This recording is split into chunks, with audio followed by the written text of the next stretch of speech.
if you're new to BBC Introducing, basically since June of 2005, we had this wonderful concept of let's play some local music on the radio. And it was so successful, that kind of idea. It got rolled out across every single radio station in the UK. So 39 local radio stations, every single national radio. And all of us, we kind of work as A&R. So there's someone in almost every single county in the UK listening to that music from that county. National radio don't actually listen to any new music. There's a big revelation for you, just because there's so many tracks. And to give you a perspective of that, with us at BBC Introducing, the last decade, there's 20 of us, by the way, that listen to all the new music in the UK. Last decade, we've listened to over 1 million songs.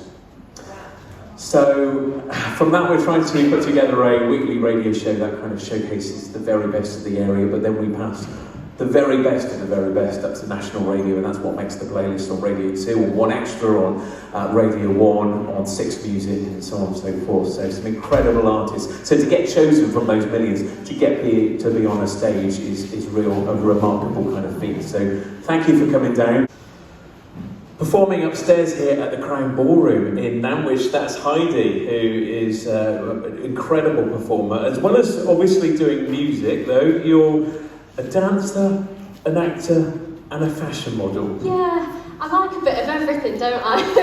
I'm one of the people that always has to have loads of things on the go, and I like to merge everything together. Like with my music, I love to have dance sections, choreography going on. I like a big show, yeah. Okay, so it's all about, as you say, the big show for you. And I know that you appeared on our sister programme, BBC Introducing, yes, I did. BBC Upload, because you were starring in a film that got filmed in Austria. Yeah, I did. I went for a shoot in Austria, which was absolutely amazing. I've never been there before, and I got to stay in this lovely little ski lodge, and I got to shoot like this film, which came out last year, and it went to Cannes Film Festival, and it went to Raindance, which is like a big London film festival, and it's coming on streaming apparently this year, so you can go watch it. It's a psychological horror film, and I'm a dead ghost.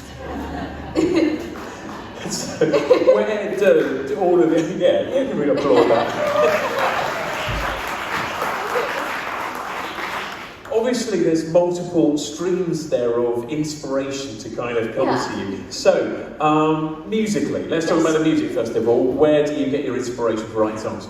Oh gosh, all aspects of life. Like I say, a lot of my songs are based on like heartbreak, love, sadness, uplifting at the end. I write a lot all the time. It's like sort of my therapy. I sort of go through something and then I write about it, and I'm basically writing like all the time, every day, and it's my true passion. I absolutely love it, and I listen to a lot of different styles of music as well. Like I love the 80s stuff, I love Queen, like I just love Freddie Mercury and how much of a show he put on and stuff. And then I also love stuff like Clairo and Men I Trust and that sort of dreamy pop sound. So I've kind of tried to fuse all of that together. Yeah. And I suppose it's very freeing when you are a singer-songwriter, because you can just get completely lost into your music. But when it comes to doing acting in front of a camera, it's often someone else's script.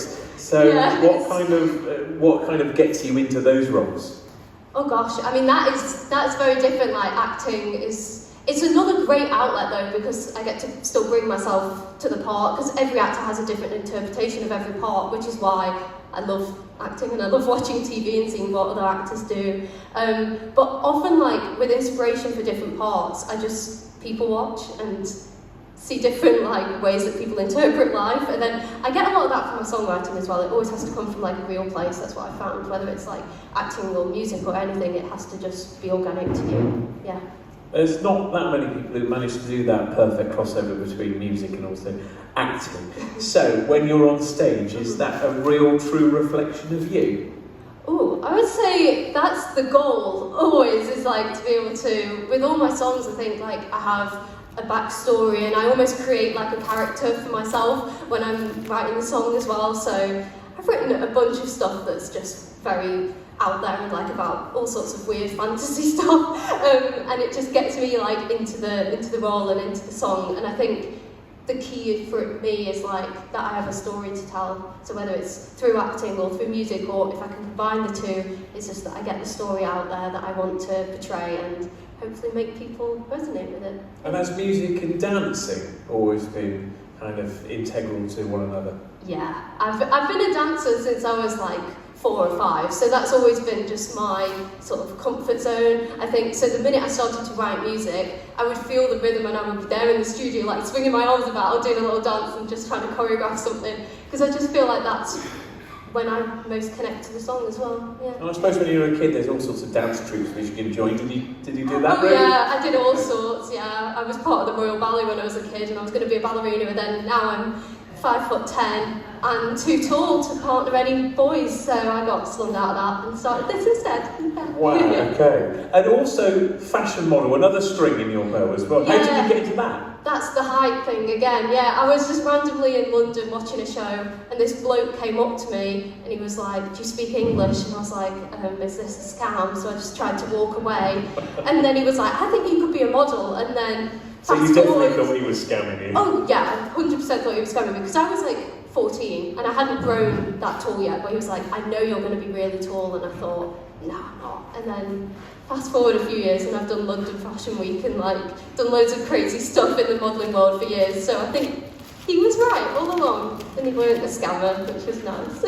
And I mean, what an awkward position to be in as a 14-year-old female, you know? A guy comes up to you saying, "I think you're going to be a model." Yeah. I mean, that could go either way. It could, yeah. And then I got his business card and I showed my mum, and then I had her do multiple background checks on the bloke, and it was all good. So, yeah, I live to tell the tale. But your mum's also inspirational because she teaches piano, so it's kind of where you got your musical bug. Yeah, I mean, I grew up with my mum and my granddad, and my granddad was a piano teacher, tuner, played like classical piano without even reading sheet music, and I was just mind blown by the talent, and it filled the house with so much joy. And then obviously my mum's a piano teacher as well, so I just wanted to follow in their footsteps, and like I just wanted to bring happiness like my granddad did when I would walk in. Like I'd get up and just hear the piano, and I was like, oh, heaven, lovely. You're from Cheddleton, near to Leek. Yeah. I guess not too many films being made there. Not much opportunity to dance around there. So where do you end up getting to be your true self? Well, that's partly why I moved to London, and I went to drama school. I literally graduated at Christmas.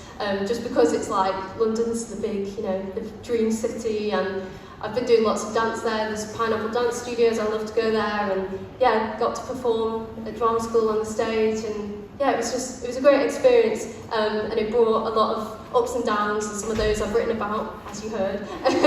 But yeah, I think that's why I made the move initially, but I always loved being a Stokey, because down in London there's literally no one knows where I'm from, and then I'm like, yeah, I'm from Stoke. And no one knows where that is.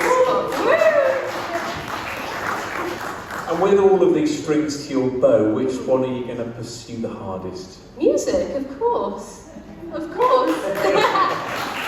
I think that's the perfect place to leave it. Put your hands together, make some noise one more time. For Heidi! Thank you.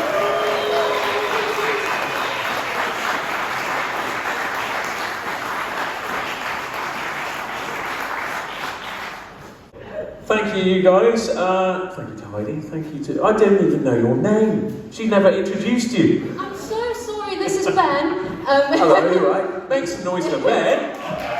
Cheers. Thank you, Andrew. That's all right. Hiding your lie under a bushel or behind the sunglasses, one or the other. So, yeah, thank you so much for coming down. And some more live music coming up here on this stage in about 10-15 minutes' time. Some incredible performers, so do stick around and enjoy the festival.